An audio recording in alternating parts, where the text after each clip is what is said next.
안녕하세요. 내가 할 수 있는 모든 것 루크입니다. 오늘은 제가 최근에 실패했던 것들 중에서 스마트 스토어에 대해 이야기하는 시간을 가져볼까 합니다. 본격적으로 이야기를 하기 전에 한동안 인생의 고민이 와서 지금도 하는 중입니다.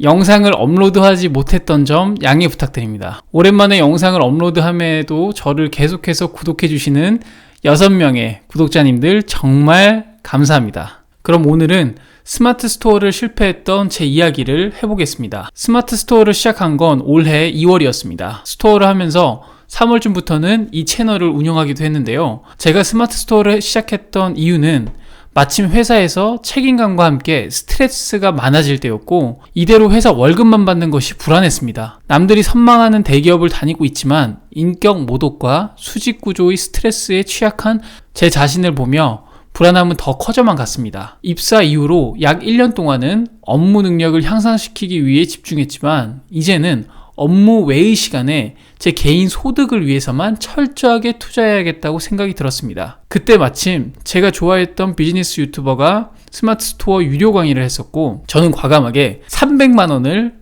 투자했습니다. 큰 돈을 쓴 만큼 3개월 코스 동안은 대학교 학비를 지불했다고 생각하고 정신없이 스마트 스토어를 했습니다. 부족하긴 했지만 3개월 동안 약 320만 원의 매출을 냈고 50만 원의 순이익을 냈습니다. 하지만 이렇게 하는 것이 경쟁력이 있는 것인가 의구심이 들었고, 강의가 끝날 때쯤에 합리적인 가격으로 다른 사업가의 코칭을 받으면서 방향이 잘못되었다는 것을 깨달았습니다. 저는 다시 처음으로 돌아가 유튜브에서 무료로 제공되는 스마트 스토어 강의들을 다양하게 흡수하며 온라인 유통 사업의 허와실에 대해 조금 더 이해할 수 있게 되었습니다. 그리고 깨달은 것은 온라인 유통이 절대 쉽게 볼 것이 아니고 상당한 시간도 소요되며 큰 돈을 벌고 싶다면 큰 투자금도 필요하다는 것도 이해하게 되었습니다. 온라인 밖에서 관계와 소싱을 위해 많은 시간을 투자할 필요도 있었고, 결정적으로 온라인 유통 자체가 사양산업이라는 것을 이해했습니다. 저에게 제대로 된 코칭을 해주셨던 사업가분께서는 그런 이유로 사업 자체를 생각하는 것이 더 쉽다고 말씀하셨습니다. 온라인 유통은 단지 사업의 응용이라고 하셨는데 어느 정도 공감이 갔습니다. 이렇게 생각을 하니까 나는 어떤 사업을 할까 고민하게 되었고, 내가 잘 할 수 있는 것, 정말로 도전해보고 싶은 것, 내 인생의 방향성 등을 깊이 있게 들여다보는 시간을 가졌습니다. 지금도 그 과정 중에 있지만 이미 제 자신은 그 다음의 방향성을 어느 정도 알고 있는 것 같습니다. 다시 3개월 전으로 돌아간다면 스마트 스토어를 한 것은 저에게 최선의 선택이었을까요? 저는 그렇다고 생각합니다. 직장을 다니면서 했기 때문에 3개월의 시간 동안 그리 손해볼 것은 없었고, 짧은 시간 스토어를 하면서 처음으로 사업 소득도 벌어봤기 때문에 경험적으로 정말 좋았습니다. 그리고 온라인 유통 구조와 마케팅의 이해 정도도 향상되었으며 제 자신 또한 더 많이 이해할 수 있는 계기가 되었습니다. 앞으로 방향성을 설정할 때도 좋은 기준점이 될 것 같습니다. 다만 실수를 했던 것은 300만 원의 유료 강의였습니다. 그런 강의를 듣지 않았어도 충분히 할 수 있었던 것이었으니까요. 하지만 그조차도 큰 배움을 얻을 수 있었던 기회였습니다. 자본주의 시스템에서 더 비싼 것은 더 좋은 것이라는 착각 속에 살고 있는 저에게 좋은 깨달음을 주었습니다. 비싼 것이 절대 좋은 것은 아님을 잊지 않으셨으면 좋겠습니다. 준비되지 않은 상태에서 비싼 것을 들어봐야 소용이 없습니다. 내가 얼마나 돈이 많은가에 따라서 투자금을 정하는 것이 아니라 내가 얼마나 흡수할 수 있는 능력이 있는가에 따라서 투자금을 분배해야 합니다.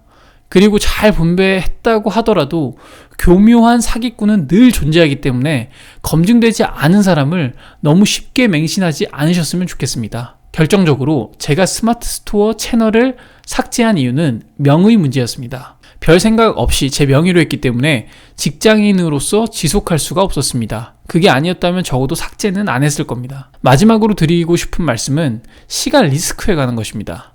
간혹 무자본 창업이니 소자본 창업이니 하는 이야기들이 있는데 이런 달콤한 말에 절대 현혹되지 마세요. 돈을 잃는 리스크와 시간을 잃는 리스크는 거의 대등합니다. 장기적으로 보면 시간에 대한 리스크가 더 높습니다. 스마트 스토어를 하실 때 꼭 유튜브에서 다양한 영상을 찾아보고 명의 문제 그리고 시간에 대한 리스크도 충분히 생각해 보시길 바랍니다. 온라인 유통사업이 여러분의 인생을 변화시킬 가능성은 공부를 열심히 해서 스카이 대학을 가겠다라고 하는 것만큼 가능성이 높지 않습니다. 그리고 한 가지 더 생각나서 말씀드리는 건데요. 제가 왜 스마트 스토어를 300만 원이라는 거금을 별 생각 없이 유튜브에서 뭐 다른 영상 찾지도 않아보고 그렇게 투자를 했었을까 되짚어보면은 조급함이 문제였습니다. 여러분들이 만약에 사업을 하신다면 혹은 뭔가 변화를 주고 싶으시다면 조급하지 않은 상황을 내가 어떻게 취할 수 있을까 먼저 고민해 보셨으면 좋겠습니다. 아무리 생계 문제로 인해서 조급한 상황이라고 하더라도 어떻게 하면 내가 이 조급한 상황을 조급하지 않은 상황으로 풀어나가서 오랫동안 사업이나 내가 하고자 하는 일을 추구할 수 있을까 한 번쯤 진지하게 고민해 보셨으면 좋겠습니다. 조급한 것과 절박한 것은 저는 엄연히 다르다라고 생각합니다. 절박한 것은 동기부여가 될 수 있지만 조급한 것은 실수의 원천이 됩니다. 내가 할 수 있는 모든 걸 루크였습니다. 감사합니다.